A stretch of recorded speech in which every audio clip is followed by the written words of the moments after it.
يا ما الأشواق خادتني.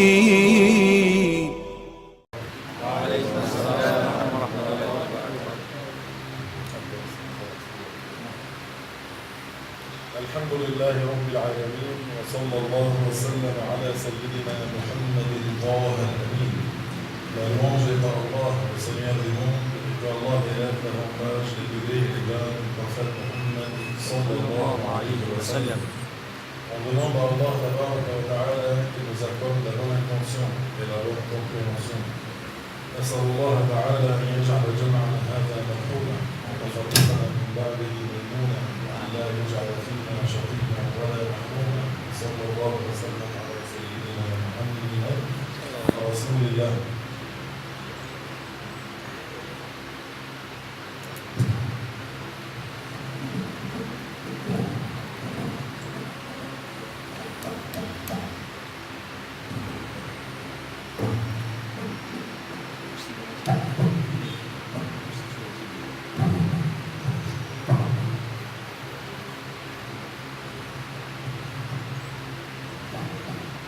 بسم الله.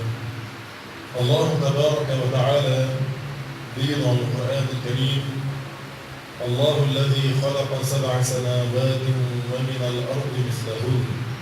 Ce qui signifie Allah qui a créé 7 cieux et autant de terre. Voilà la seule preuve du Coran al-Karim dans lequel on trouve qu'Allah tabaraka wa ta'ala a créé 7 terres. Car Allah tabaraka wa ta'ala signifie Allah qui a créé 7 cieux et autant de terres, c'est-à-dire 7 cieux et 7 terres. Allah subhanahu wa ta'ala a créé les 7 cieux et au-dessus des 7 cieux, Allah ta'ala a déjà créé le paradis. Adam et Ève étaient au paradis avant de descendre sur la terre. Et au-dessus du paradis, Allah subhanahu wa ta'ala a créé le trône. Et au-dessous du trône, Allah a créé le kursi. Et au-dessus des 7 cieux, on trouve aussi la table préservée à l'Awh Mahfouz. Et puis, au-dessous des 7 terres, au-dessous des 7 cieux, on a 7 terres. Et puis, au-dessous des 7 terres, il y a l'enfer. Allah tabaraka wa ta'ala a déjà créé l'enfer. Alors, il y a l'enfer en bas, au-dessus de l'enfer. Combien de terres il y en a? 7 terres. Et puis, on a le soleil, la lune, les planètes, les étoiles. Et au-dessus des 7 terres, il y en a combien de cieux? 7 cieux. Au-dessus des 7 cieux, Allah a créé le paradis. Au-dessus du paradis se trouve le trône. Le trône est le toit du paradis. Au-dessous du trône, il y a le kursi. Et au-dessus des 7 cieux, on trouve aussi la table préservée qui est Al-Lawh al-Mahfouz. Les 7 cieux, chers frères au mystère, Allah subhanahu wa ta'ala les a créés d'une forme énorme et gigantesque.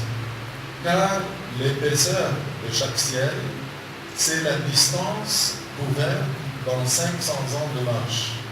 Alors l'épaisseur de chaque ciel est de 500 ans de marche et la distance entre chaque ciel est de 500 ans de marche aussi. Alors le premier ciel, 500 ans de marche, entre le premier et le deuxième, 500 ans de marche, le deuxième, l'épaisseur du deuxième, 500 ans de marche, et ainsi de suite jusqu'au 7e ciel. Alors les cieux sont énormes. Et Allah subhanahu wa ta'ala a fait que ces cieux soient là où les anges habitent. Alors les anges habitent dans les cieux. Les anges, c'est une créature de Allah subhanahu wa ta'ala. Allah les a créés tous d'un seul coup. Car ils ne se reproduisent pas, ils ne sont ni femmes ni hommes. Ils ne sont ni femelles ni mâles. Les anges sont créés de la lumière. Les anges ne sont pas des mâles ni des femelles. Ils ne mangent pas, ils ne dorment pas, ils ne se fatiguent pas. Ils sont tous musulmans. Ils sont tous des awliya Allah. Et personne de parmi les anges fait aucun péché. Il n'y a personne parmi les anges qui fait un péché. Le meilleur parmi les anges, c'est Jibril. Et puis le deuxième meilleur, c'est Mikaïl. Et puis Israfil. Et puis Azraïl, l'ange de la mort. Et puis les porteurs du trône. Les anges sont gigantesques. Et ils sont de différentes tailles et différentes formes. Ils ont des ailes. Et ils peuvent prendre la forme d'un être humain juste selon l'apparence. Ils n'auront pas des orifices inférieurs, postérieurs et antérieurs, car ils ne sont pas des vrais hommes. Selon l'apparence, ils peuvent prendre la forme des hommes, pas des femmes. Et aussi, ils ont des ailes. Jibril, quand il descendait chez le prophète, parfois il descendait sous la forme d'un homme. Comme c'est passé quand le prophète était sur la montagne de Ajiyad à la Mecque. Pendant qu'il était sur la montagne de Ajiyad à la Mecque, Jibril est venu sous la forme d'un homme. Et puis, Jibril a dit au prophète Muhammad, sallallahu alayhi wa sallam, est-ce que tu désires de me voir sous ma vraie forme? Alors Muhammad alayhi wa sallam a dit oui. Alors Jibril a pris sa forme réelle, alors il a bloqué l'horizon. Il a bloqué l'horizon. L'est, de l'est jusqu'à l'ouest, nord, sud, tout ça, c'était Jibril. Le cœur de notre prophète, sallallahu alayhi wa sallam, n'a pas pu supporter ce qu'il a vu. Alors il s'est évanoui. Alors Jibril a repris la forme d'un être humain et il a serré le prophète alayhi wa sallam jusqu'à qu'il s'est réveillé. Il lui a dit à Jibril, je ne savais pas qu'Allah subhanahu wa ta'ala t'a créé sous cette forme qui est gigantesque. Il lui a dit à Rasulallah, Allah m'a créé 600 ailes, j'ai juste ouvert 2. Et mon frère Israfil, Allah lui a créé 600 ailes, chaque aile de Israfil est aussi grand que les 600 ailes. Allahu Akbar.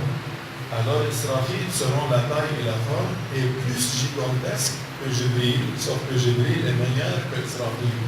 Car le meilleur de parmi les anges, c'est Jibril, alayhi salam. Et ici, mon frère, ça se peut que tu demandes, comment, avant la nuit de l'ascension vers les cieux, Al-Ma'raj, quand le prophète sallallahu alayhi wa sallam a vu Jibril qui a ouvert 2 ailes seulement, il s'est évanoui. Alors que dans la nuit de l'ascension, Jibril a ouvert les 600 ailes. Il a ouvert les 600 ailes et il s'est rapproché du prophète jusqu'à que, entre Jibril et le prophète, il y avait moins que 2 torses. Il y avait moins que 2 coudées. Et le prophète le regardait et il ne s'est pas évanoui. Alors la réponse, parce que Allah Ta'ala dit ثم دنا فتدلى فكان قاب قوسين أو أدنى. C'est-à-dire Jibril s'est rapproché du prophète alayhi salatu wa salam en ouvrant les 600 ailes et le prophète regardait Jibril, malgré que Jibril était aussi proche du prophète, à peu près 1 mètre et même plus proche que 1 mètre. Alors la réponse, pourquoi le prophète sallallahu alayhi wa sallam ne s'est pas évanoui? Parce que dans la nuit de l'Isra et du Mi'raj, avant l'Isra, Jibril est venu à la maison de Hani, la sœur de Ali ibn Abi Talib. Le prophète dormait chez elle. Jibril a enlevé le toit de la maison, il a pris un habit Muhammad sallallahu alayhi wa sallam à une place à côté de la Kaaba. Et puis, Jibril a ouvert au sens propre, pas au sens figuré, au sens propre, il a ouvert la poitrine du prophète alayhi salatu wa sallam, il a lavé son cœur et il a mis dans la poitrine du prophète alayhi salatu wa sallam quelque chose grâce à laquelle le prophète pourra supporter les merveilles qu'il va voir dans le monde céleste. C'est pour ça que le prophète sallallahu alayhi wa sallam ne s'est pas évanoui dans la nuit de l'ascension quand il a vu Jibril se rapprocher de lui dans les cieux. Et c'était la 2e fois dans laquelle la poitrine du prophète Mohammed était ouverte. La première fois était quand il avait 4 ans à peu près, et maintenant quand il avait 51 ans, avant le voyage nocturne et l'ascension. Alors, chers frères en islam, les anges ont de différentes tailles et ils ont des ailes aussi et ils habitent où? Ils habitent dans les cieux.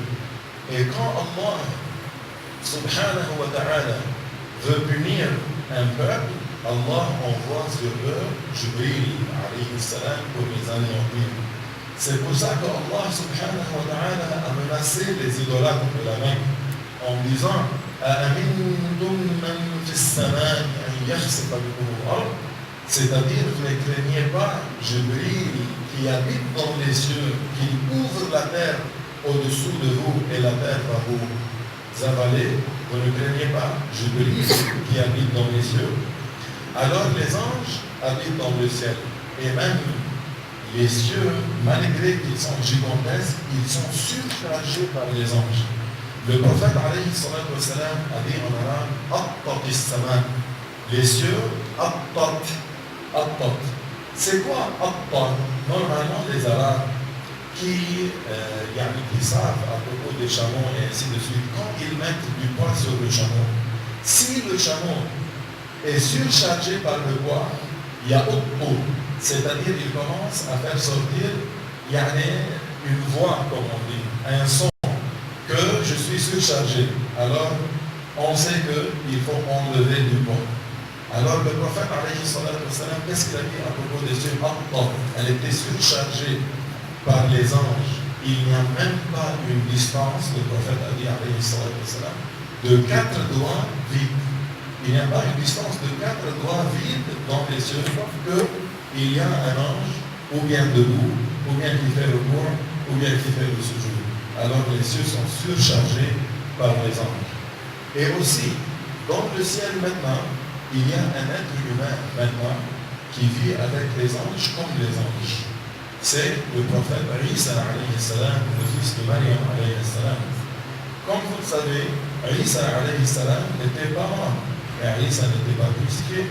C'est Jibril qui l'a pris et il l'a mis au 2e ciel, là où il vit présentement comme les anges, c'est-à-dire qu'il ne mange pas, il ne boit pas, il ne dort pas, il ne se fatigue pas, jusqu'à ce qu'il va descendre sur la terre pour vivre 40 ans, et puis il fera le Hajj, la Umrah, et il va visiter la tombe du prophète sallallahu alayhi wa sallam, là où il va mourir, et il va être enterré à côté de la tombe du prophète sallallahu alayhi wa sallam dans la Medina al-Munawwara. Et dans les cieux, chers amis, il y a plusieurs choses. Comme par exemple, au 2e ciel, on a dit qu'il y a Isa alayhi salam.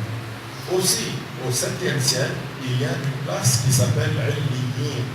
Kalla inna kitab al-abrari lafi Illiyin wa ma adraka ma Illiyun kitabun marqum yashhaduhu al-muqarrabun. C'est-à-dire, dans le 7e ciel, il y a une place qui s'appelle Illiyin, là où il y a un kitab. Le kitab ici, c'est-à-dire quelque chose sur lequel on écrit. Alors, après que le musulman meurt, et Azraïl prend son âme, les anges de la miséricorde prennent l'âme de ce musulman, de Azraïl, et ils montent aux cieux. Et les cieux s'ouvrent jusqu'à qu'il arrive au 7e ciel, là où ils vont écrire le nom de ce musulman qui est mort. Un tel, le fils de un tel, est mort musulman, et ils écrivent son nom à Illiyin, puis ils descendent avec l'âme, à rouge, à la terre. Est-ce que c'est clair jusqu'à maintenant? Alors, Illiyin est au 7e ciel. Et au 7e ciel aussi, il y a au-dessus de la Kaaba, mais au 7e ciel, une place qu'on appelle Al-Baytu Al-Ma'mour. Al-Baytu Al-Ma'mour, c'est une place pour les anges, comme la Kaaba pour nous. Chaque jour, 70 000 anges entrent dans le Bayt al-Ma'mour, ils font la prière, ils sortent et ils ne reviennent jamais. Alors ça vous indique combien les anges sont nombreux, subhanallah. Chaque jour, 70 000 anges entrent, ils font la prière et ils ne reviennent plus jamais, subhanallah. Et aussi, dans les cieux, plus spécifiquement au 6e ciel, il y a un arbre. Cet arbre, le prophète l'a vu, sallallahu alayhi wa sallam, et c'est nommé Sidratul Muntaha. Sidratul Muntaha est un arbre énorme, qui commence au 6e et s'étend jusqu'à dépasser le 7e ciel, subhanallah. Le prophète l'a vu et il l'a décrit. Il a dit que c'est un arbre qui est entouré par des papillons en or. Et les feuilles de cet arbre sont aussi grands que les oreilles des éléphants. Et il a dit, alayhi salatu wa salam, personne de parmi les êtres humains est capable de la décrire à 100% tellement qu'elle était belle, qu'elle est belle. Il n'y a personne qui peut complètement la décrire tellement qu'elle est quoi, qu'elle est belle. Alors où est-ce que ça trouve Sidratul Muntaha? Se trouve au 6e et ça dépasse le 7e ciel. Et aussi, chers frères en islam, dans les cieux, il y a quelque chose qu'on appelle Baytul Izza. Baytul Izza, c'est une place au premier ciel. Au premier ciel. Le prophète sallallahu alayhi wa sallam, quand il a reçu la révélation la première fois pendant qu'il était dans la grotte de Hira, c'était un jour du 24 Ramadan. Le 24 Ramadan. La nuit de Al-Qadr, c'était la nuit du 24e jour. Yani le 23 après le Maghrib, la nuit du 24, c'était Laylatul Qadr. Allah subhanahu wa ta'ala dit Inna anzalnahu fi Laylatul Qadr. C'est-à-dire tout le Coran était descendu au premier ciel à Baytul Izza dans cette nuit qui s'appelle Laylatul Qadr. Allah a ordonné Jibril d'amener tout le Coran, tous les 114 sourates du Coran, de les amener de Al-Lawh al-Mahfouz et les mettre tous dans Baytul Izza au premier ciel. Et après cela, selon les ordres de Allah subhanahu wa ta'ala, Jibril faisait descendre les versets sur le prophète alayhi salatu wa salam. Comme par exemple, le lendemain, c'est-à-dire le 24e jour de Ramadan, Jibril était ordonné par Allah de faire descendre les premiers 5 versets qui étaient révélés au prophète. اقرأ باسم ربك الذي خلق خلق الإنسان من علق اقرأ وربك الأكرم الذي علم بالقلم علم الإنسان ما لم يعلم. Et ainsi de suite. Comme par exemple, quand le prophète alayhi salatu wa salam a invité les gens à l'islam, il a dit j'ai quelque chose à vous dire. Alors les gens se sont rassemblés sur la montagne de As-Safa. Et parmi ces gens-là, il y avait l'oncle paternel du prophète Mohammed qui s'appelle Abu Lahab al-Mudi. Alors quand le prophète leur a dit, si je vous dis qu'il y a une armée qui va conquérir la Mecque et cette armée est derrière cette montagne, est-ce que vous me croyez?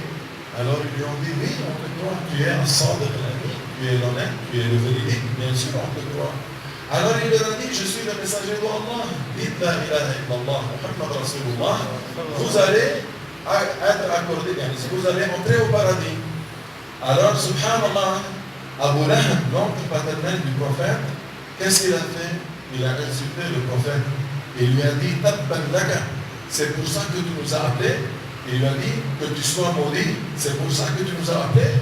Alors Allah a ordonné Jibril de faire descendre de haut du premier ciel de Baytul Izza au prophète Mohammed, Tabbat yada abi lahab wa tabb ma aghna anhu maluhu wa ma kasab sayasla naran ذات لهب وامرأته حمالة الحطب في جيدها حبل من مسد.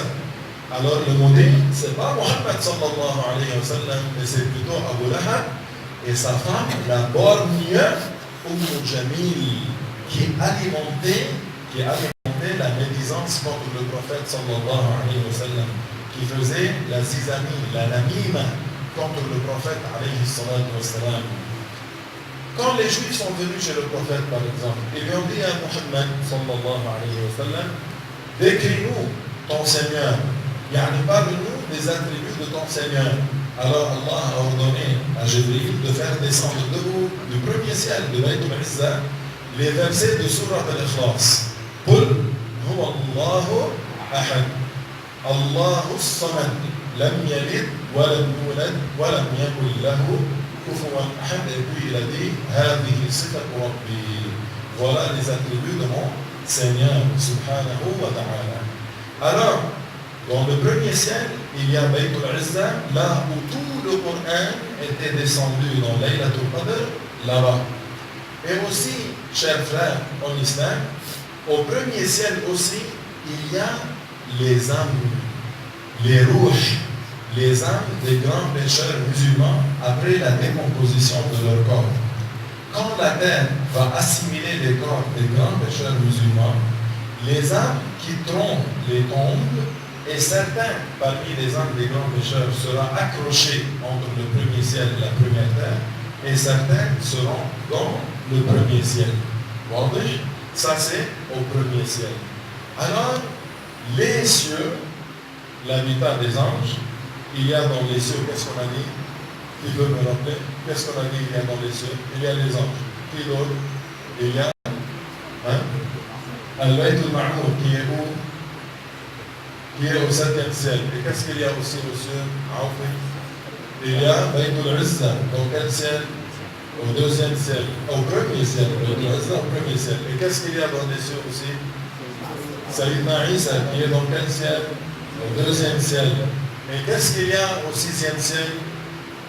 Il y a l'arbre qui s'appelle Sidratul Muntaha qui dépasse le 6e ciel jusqu'à arriver au 7e. Ça dépasse le 7e ciel. Alors, les cieux sont gigantesques et Allah subhanahu wa ta'ala les a levés sans des poteaux.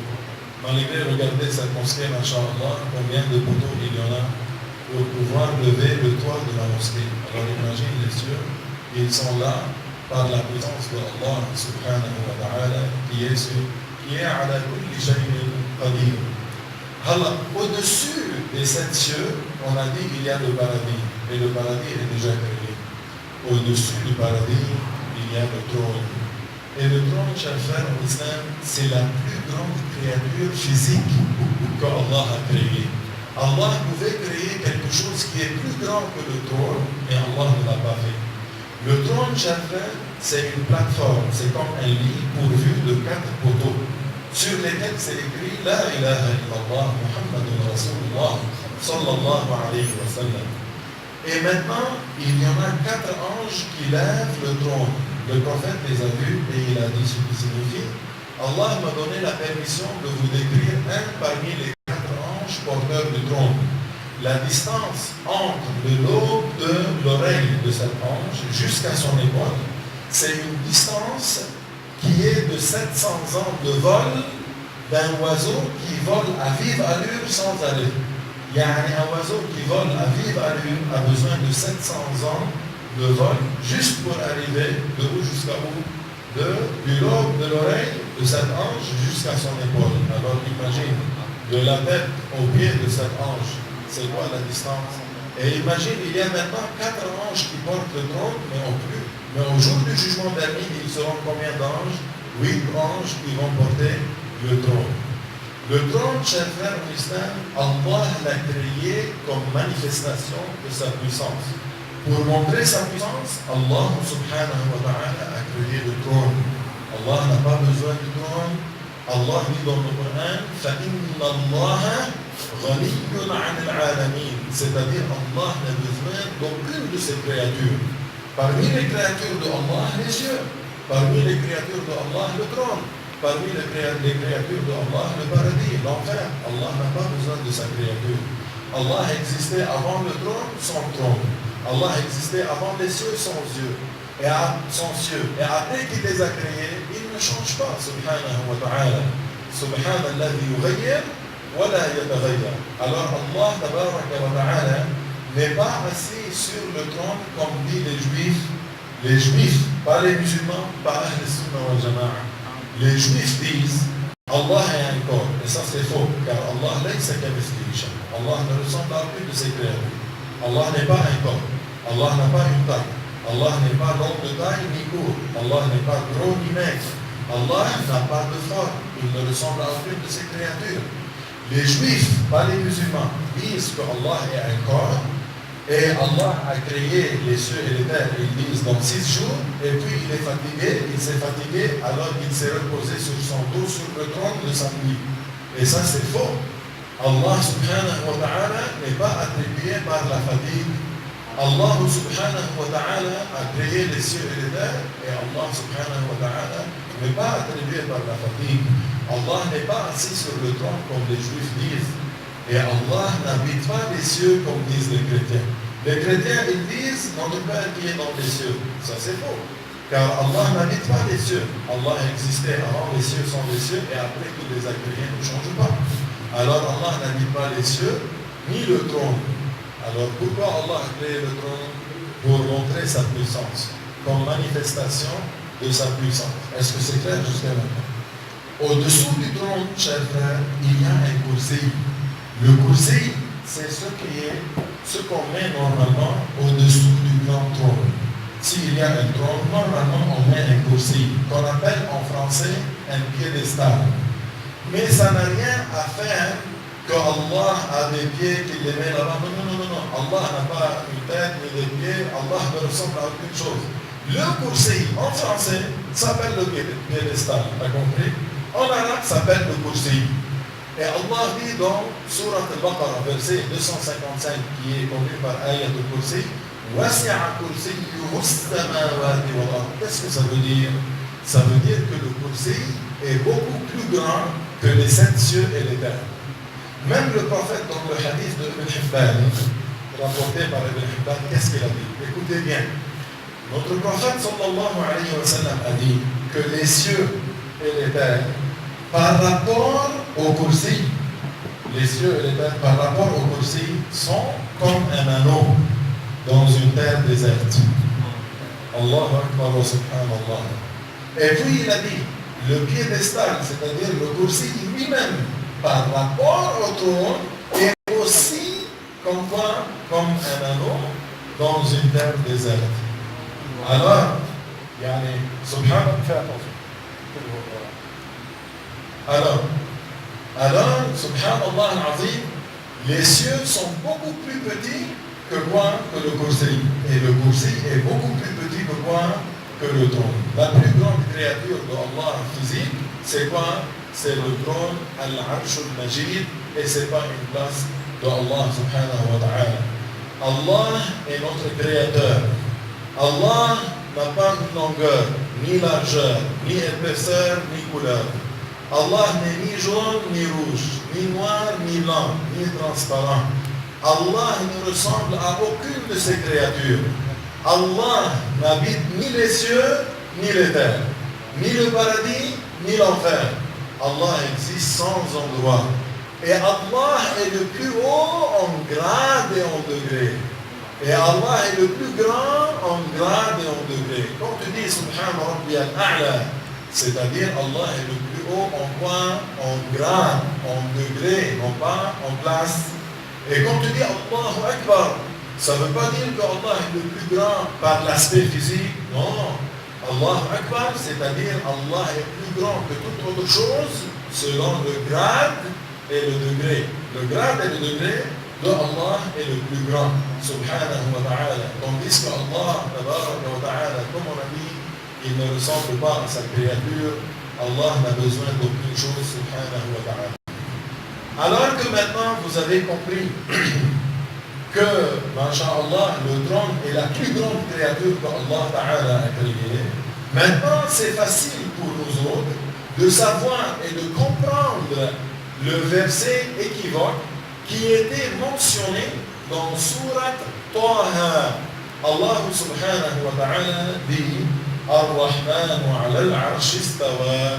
Alors écoutez bien, chers frères et chers frères en islam, Allah subhanahu wa ta'ala dit Ar-Rahman ala al-Arsh istawa. Si on regarde la signification du mot stawa dans le dictionnaire arabe, on trouve qu'il y a 15 significations pour le mot stawa, subhanallah. Sauf que on ne peut pas prendre tous les 15 significations. On prend juste la signification qui est digne de Dieu. Parmi les significations de stawa, qui n'est pas digne de Dieu, c'est quand tu dis par exemple, la nourriture stawa dans le four. Stawa, la viande dans le four, c'est-à-dire elle est prête à manger. Ça, c'est pas la signification digne de Dieu. Stawa, par exemple, c'est mis debout. Quand le imam, par exemple, après le imam, qu'est-ce qu'il dit? Staou. Qu'est-ce que ça veut dire, staou? Assoyez-vous? Non, c'est-à-dire mettez-vous debout comme il faut. Alors, voilà un autre sens qui n'est pas digne de Dieu. Stawa, qui a le sens et la signification de dominer, oui, c'est digne d'Allah. Alors, Ar-Rahman wa ala al-Arsh istawa, c'est-à-dire, mon frère, Allah a dominé le trône, c'est-à-dire Allah a contrôlé le trône. Ça se peut que tu me dis, cher, Allah contrôle toutes choses. Allah istawa sur les êtres humains et les djinns et les animaux et les terres et les cieux et les océans et les voitures et les trains et les avions. Allah istawa sur toutes choses, c'est-à-dire Allah domine toutes choses, Allah contrôle toutes choses. Alors c'est quoi la sagesse, ya cheikh, que Allah a spécifié le trône dans ce verset? Alors maintenant qu'on comprend l'étendue du trône, alors c'est facile à comprendre pourquoi. Parce que le trône est la plus grande créature de Dieu selon l'aspect quoi? Physique. Alors si Allah domine le trône, si Allah contrôle le trône, c'est Allah qui l'a contrôlé dans cette place. Allah qui n'a pas voulu pour le trône de tomber sur nous et casser tout ce qu'il y a au-dessous, n'est-ce pas? Qui l'a contrôlé là-bas? Allah.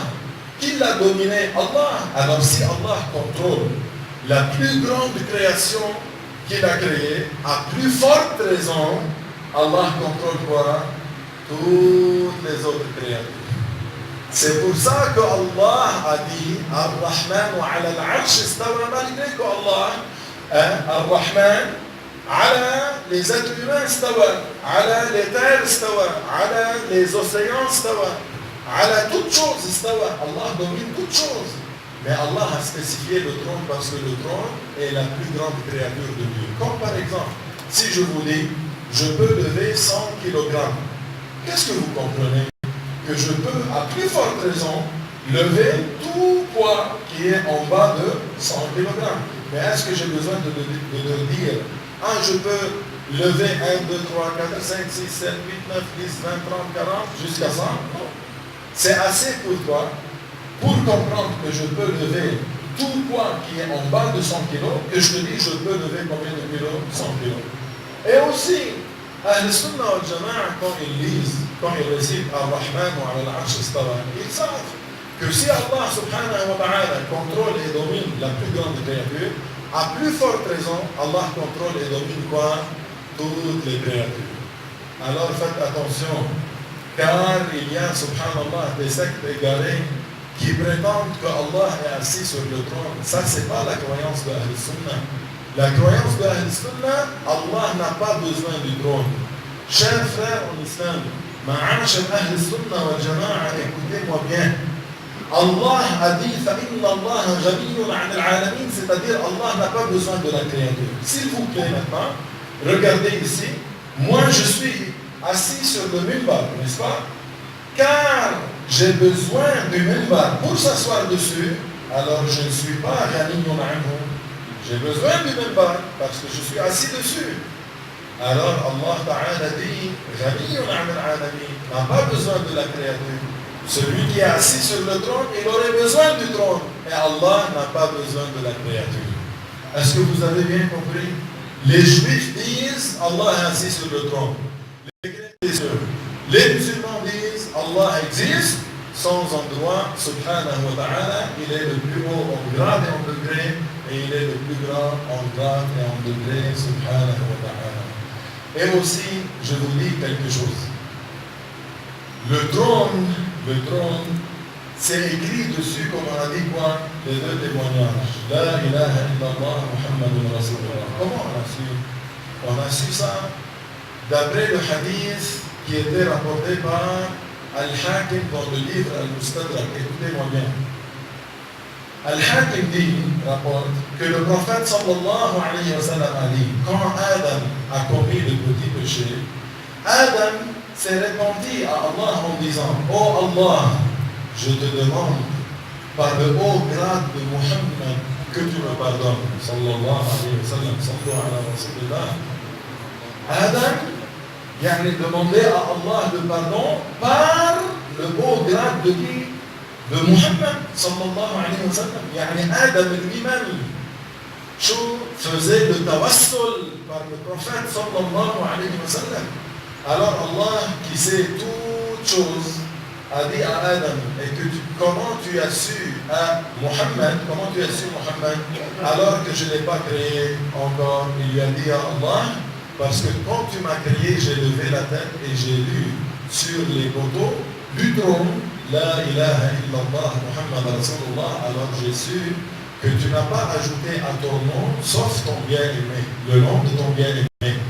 Alors Allah dit ce que signifie, c'est vrai Adam, parce que tu m'as demandé par le grade de Mohammed, je te pardonne. Sallallahu alayhi wa sallam.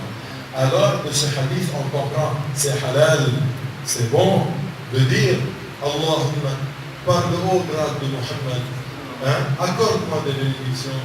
Allahumma, pour le haut grade, par le haut grade de Mohammed sallallahu alayhi wa sallam, accorde-moi le paradis. Alors faire le tawassul par le prophète Mohammed, c'est quelque chose qui est halal. Notre prophète Mohammed sallallahu alayhi wa sallam est notre wasila. Et on demande à Allah subhanahu wa ta'ala qu'il nous accorde la shafa'a du prophète Mohammed alayhi salatu wa salam, et qu'il nous accorde la ziyara du prophète Mohammed à Al-Madina, et qu'Allah subhanahu wa ta'ala nous rassemble sous la bannière de Mohammed sallallahu alayhi wa sallam au jour du jugement dernier. Et à l'occasion de Al-Mawlid, alors je vous souhaite une bonne fête. Et je vous souhaite de voir le prophète Mohammed sallallahu alayhi wa sallam dans vos rêves.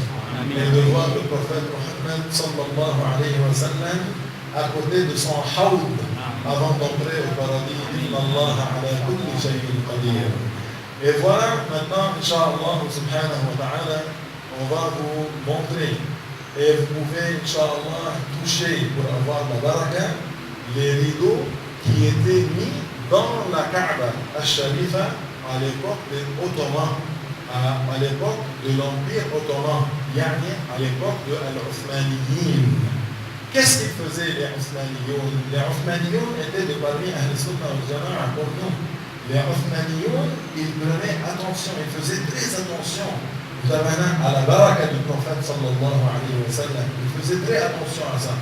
Alors, quand ils mettaient les rideaux dans la Kaaba, et quand c'est le temps de les enlever, ils ne les prenaient pas tout de suite chez le sultan, non. Ils ne les prenaient pas tout de suite et les mettre dans les entrepôts ou dans les musées, non. Ils prenaient les sitars sharifs de la Kaaba et les amenaient à la Médina. Ils entraient dans la Hujra al-Sharifa et ils mettaient ces rideaux sur la tombe du prophète alayhi salatu wa salam pour la baraka.